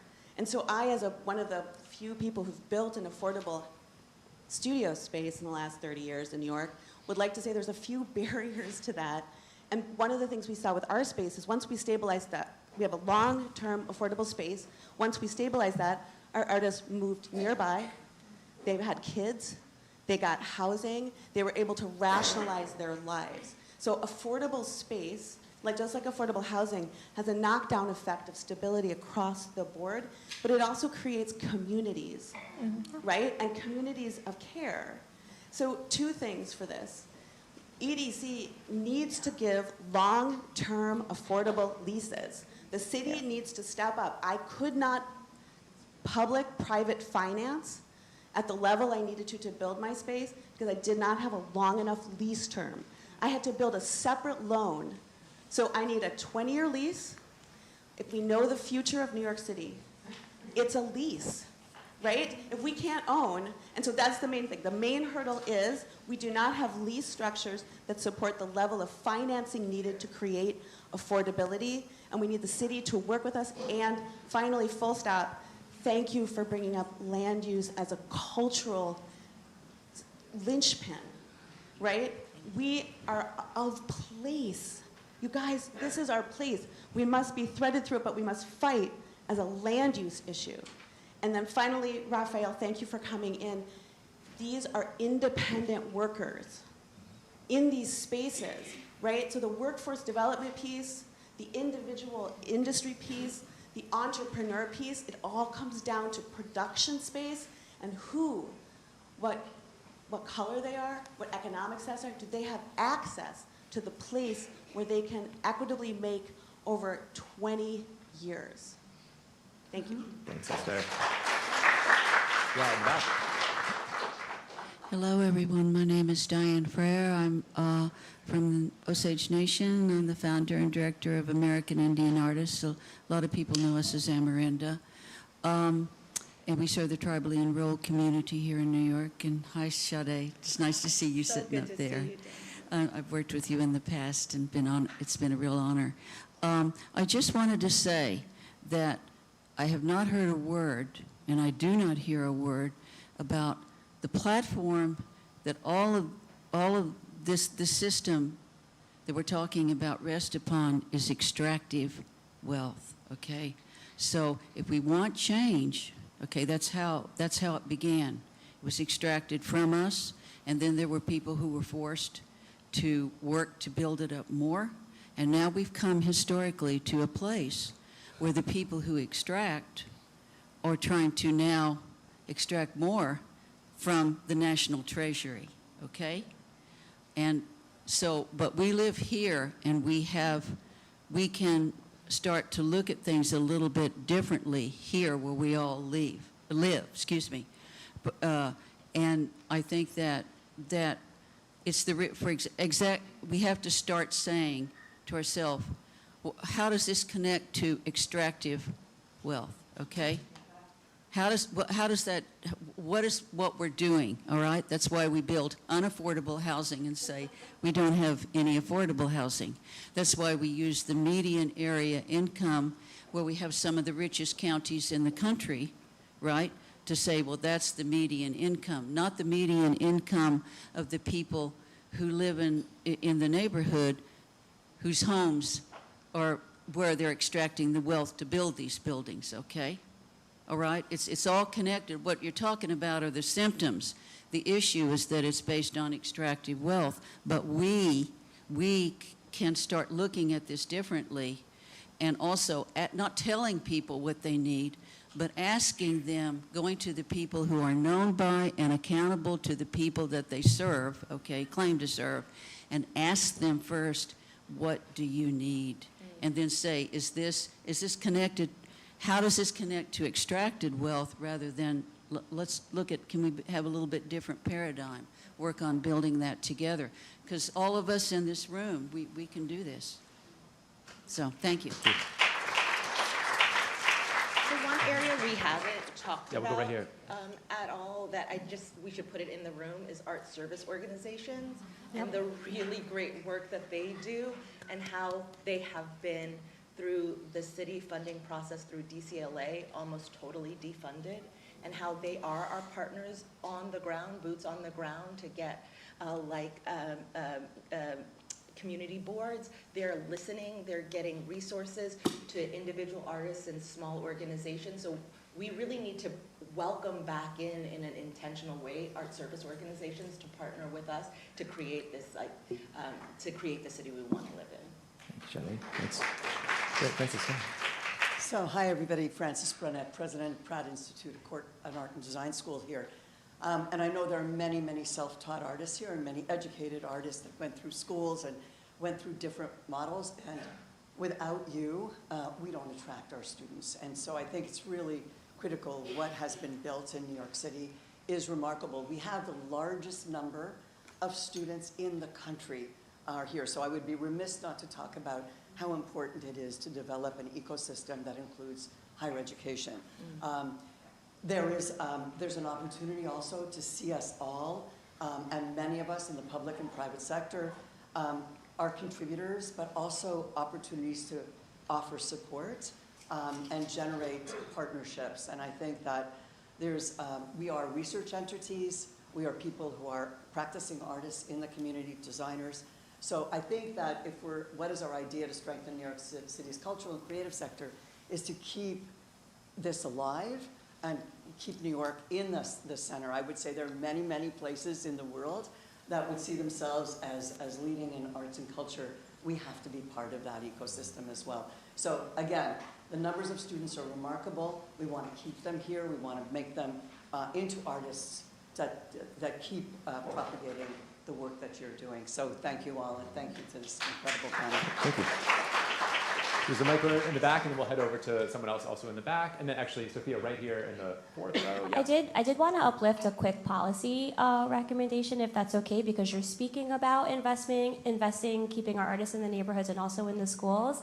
Right now, there is a zoning policy where there is a floor bonus exemption that's given with the constructions of schools. And what we've been pushing for is to have that exemption extend to the creation of nonprofit spaces that are for arts and culture uses. So there's a huge opportunity, if we're gonna be audacious, where DOE, SEA can work with our create and place concepts within DCLA so that there can be incubators and teaching artists in residence right in our schools, uplifting the curriculum while giving them space to create and connecting directly to our community. So I wanted to just uplift that. And the other second thing I wanted to uplift is let's start thinking about our city as areas that have naturally occurring cultural districts. That's already been a concept that has been talked about within our sector. We need to get our broader city across different agencies to also be thinking about our neighborhoods in these ways.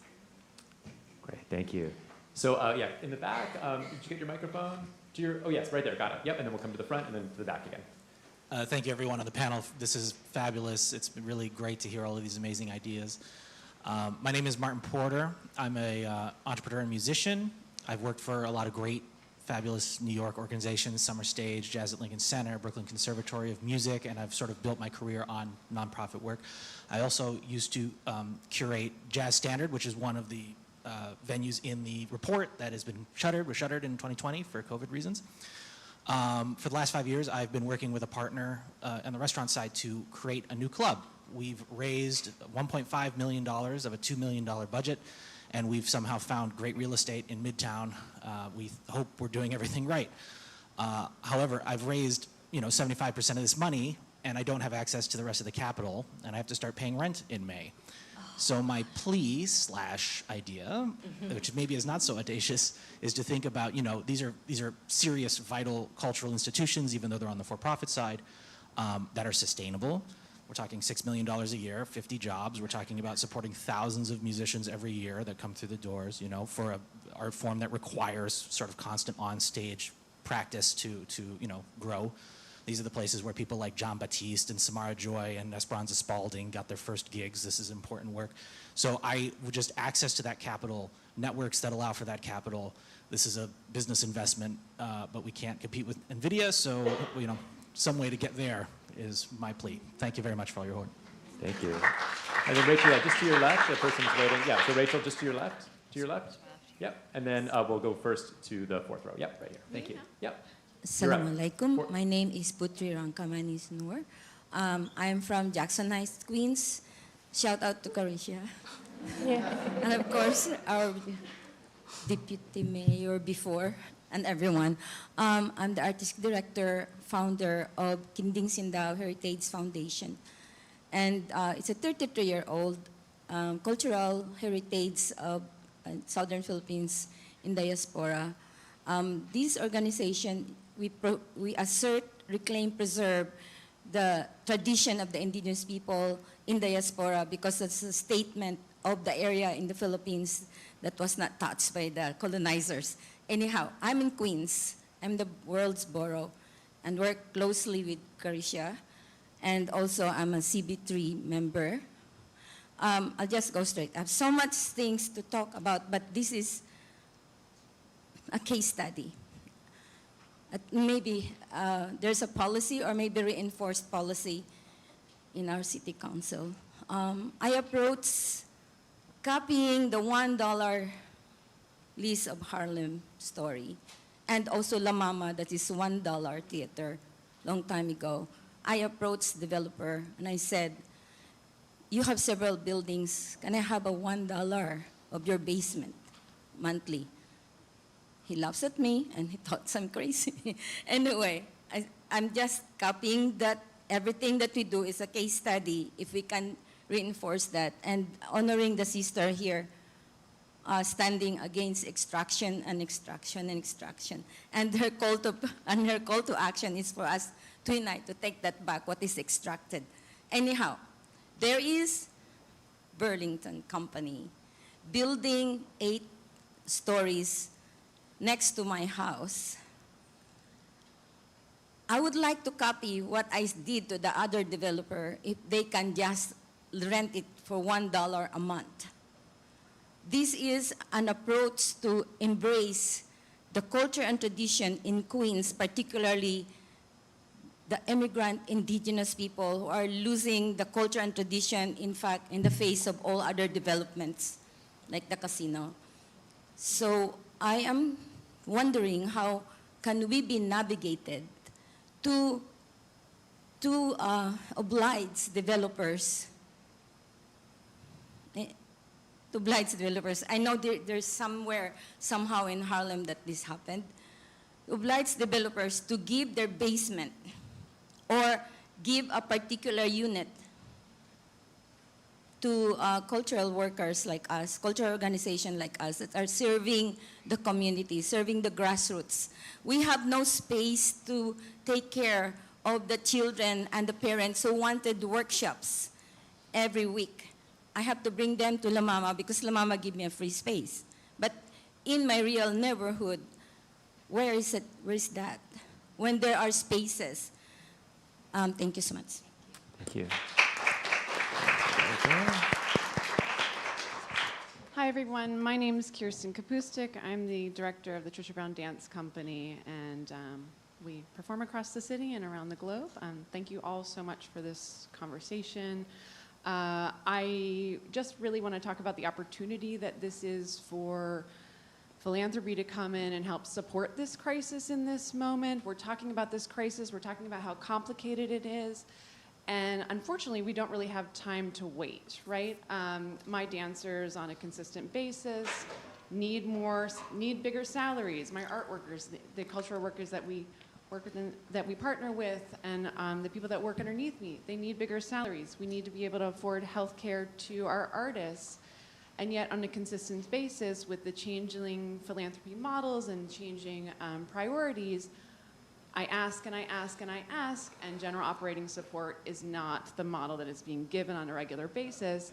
And then the GOS that is given has not been consistently shifting with the inflation over the last 10 to 15 years. So my $50,000 grant is now worth $15,000 less than it used to be those 10 years ago.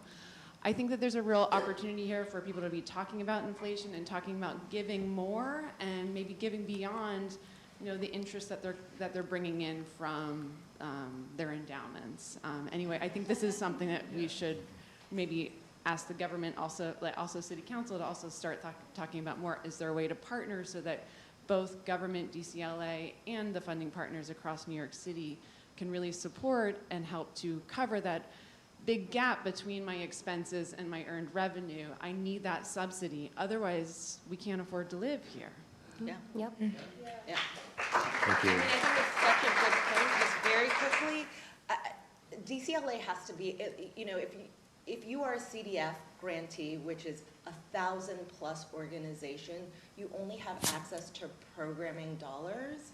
And if you can't afford to run your organization, you can't afford to produce programming. So it really goes back to what Maria said in the beginning. Are we going to be a city of consumption and consumer and focus on the output, or a city of creative ideation, strategy, and really invest in the infrastructure of culture? And we can do that by diversifying the kind of funding that we have access to through DCLA, with GenOps, with marketing, with capacity building.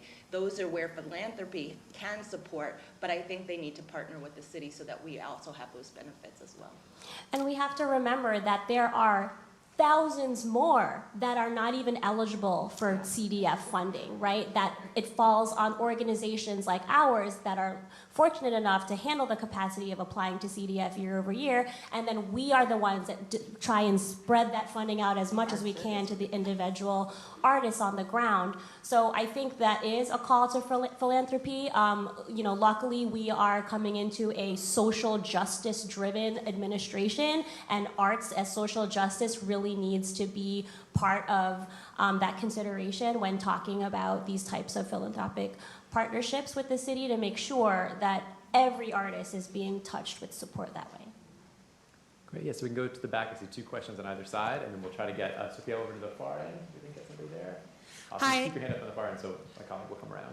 Thanks. Great, thank you. I'm Hannah Burson. I'm with the New York City Public Schools Arts Office, and I want to build on 2 things that Karija mentioned. The first is around partnering with the School Construction Authority to make sure that there are art spaces in all of our new constructed schools. But I'm here with the office's executive director as well, who will probably kill me for saying this out loud. We have 1,600 schools across the city, many of which are already equipped with dance studios, theater spaces, art spaces, music spaces. This would require this kind of larger level coordination effort. Please, no one recommend that it be me and my boss figuring this out by ourselves. But we would need funding and staff in order to figure out how to make sure that these spaces that are not utilized 24/7, obviously they are used for school day and after school instruction. How can these be repurposed for artist use to make your work at an affordable rate? We would need security and staffing and permits and staff from our office to figure this out, right? So it requires funding and staffing, as all things do, but this is a systemic policy potential for making sure that we are using space that already exists in every community. And then we would then have artists in these communities tapped into schools where they can then share their knowledge, share their practice, should they wish to, do a performance, work with families, be members of that school-based community as well. So that's one idea. And then taking off my work hat and putting on my after-work hat, I organize with the Western Queens Community Land Trust, which recently responded to an RFI from the EDC for the massive Department of Education building on Vernon Boulevard related to the 1LAC rezoning.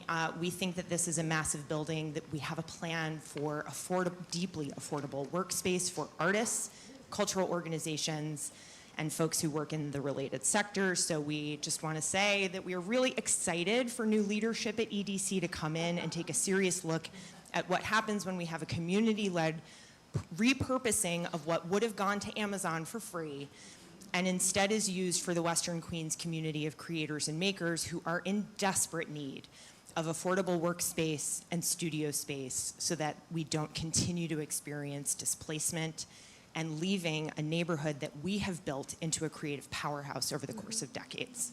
Well, thanks. Thank you so much. So I'm so sorry to do this, gang, but I still see so many hands up, but we only have just a couple of minutes left. So I'm actually going to bring it back up to our panelists just for one last question. By the way, love that thought about artists in schools. There is a CUF report about that, artists in schools. Check it out. We've been big believers in the idea of repurposing, opening up those spaces for artists. But let me bring it back to our panelists just for one final question. I mean, we are all about ideas at the Center for an Urban Future. We know you all have even more than maybe we've had time for today. So I'd love to just go to all of you one last time. One super specific idea that you think could help advance an affordability agenda for artists and the creative sector. We've talked about some really big ideas, but I love small ideas too. I don't discriminate about the size of the idea. I just love good ones. So I'd love to bring it back to all of you. Anybody who feels free that they want to jump in right away, go for it. But just one last idea to kind of leave our audience thinking. Lift the reimbursement funding structure. Lift the reimbursement funding structure, because that is one of the things that will immediately put organizations and even independent projects at a deficit. And then they have the extra onus to have to try and make up for that, pay it out of pocket. So that would be my one simple thing. Thank you. I would, as part of a City of Yes for Artists, potentially umbrella, bring it all of the agencies in a task force, but with a very, very specific mandate to be done very quickly. And everywhere they have a way to help with affordability, so whether that is on housing, on insurance, on shared workspace, on a whole gamut, that then they report back to the mayor, the relevant deputy mayors on what they are going to do in order to address the affordability issue. And that's the type of work government has done that, but you give it a clear mission and a clear timeline and a clear mandate to not just identify what those areas are, but then execute on it. I think a lot can happen in a coordinated way. Just to add to that, I mean, I would say there should And our be- commissioner could share it. and I know Cuff's talked about this in previous reports, but take a 5-borough approach on creating affordable workspaces, especially for independent workers and artists. It's done before, but how do we take that model and expand it to all 5 boroughs so anyone living across the city has access to those spaces, not only to have the space to create work, but also have access to workforce training and programming as well. That's right. Then I will also build on top of that and just say very broadly that we also need to look at perhaps renewing the Borough Arts Council model. And that's all I will say about that. And y'all can look up what's happening in Queens. I want to build off of what Maria said. In my mind, a task force is much more executable, but this idea of what a culture czar is, I'm taken by this last administration's ability to tackle the rats with a rat czar, and how we saw in a very short amount of time addressing a crisis and bringing with clear goals and bringing it down. What would an art czar look like, or a culture czar look like, that really does act as a task force to coordinate with multi-departments in order to get to where all of our concerns are, which just helps the city in general be more affordable, but specifically to us. And then I would just say, this might sound very Pollyanna-ish, but we deserve a seat at the table. Yes. This can't just happen on panels. You know, everybody, electeds go back to their offices, philanthropy goes back to their offices, we go back and we do our thing. And I feel like Carla Hoker was here earlier. Mom did an incredible thing. This last administration created a mayor's task force of venues which combined for-profit kind of titans in the space of the creative economy and nonprofit organizations to have a seat at the table at the administration, and the kind of ideas that we came up for housing, land use, partnership, was really incredible, and that shouldn't die with the last administration. We should have a permanent seat at the administration's table around these kinds of ongoing crises and ideas. Every couple of years, the Arts Workers Coalition statement of demands that was presented to MoMA in 1969 starts to circulate amongst artists, and I see it go viral. But I just wanted to read one of the first demands, which felt like the kind of couch for this conversation was, museum staff should take positions publicly and use their political influence in matters concerning the welfare of artists, such as rent control for artists, housing, legislation for artists' rights, and whatever else may apply specifically to artists in that area. And one of the ways I thought that museum workers specifically, but just artist culture workers in general could do this was through a public hearing during February on the topic of the museum's relationship to artists and to the society. And so I guess my final idea is that this kind of gathering shouldn't end here, that this should be a regular occurrence where we can share the kinds of experiments we're undertaking and the learnings from them, right? I know so many of you are doing great work, but I don't know what's working, what's not, and we should have a forum to be honest about that. Thank you, guys. Thank you so much. All right. Unfortunately, we have to end there, but boy, can you join me in giving a big round of applause?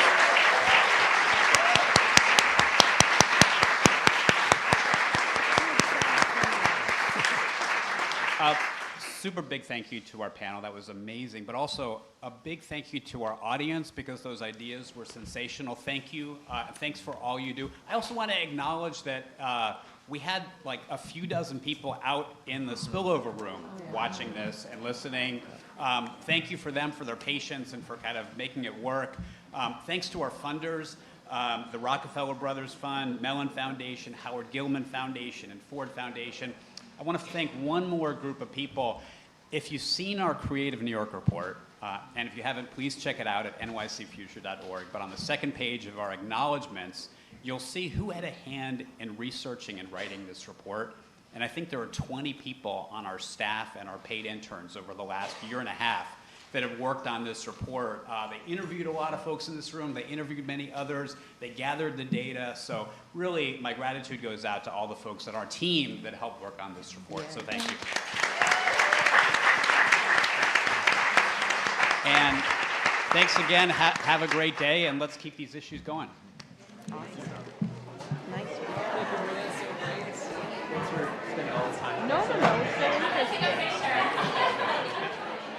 Hopefully the beginning of a lot more.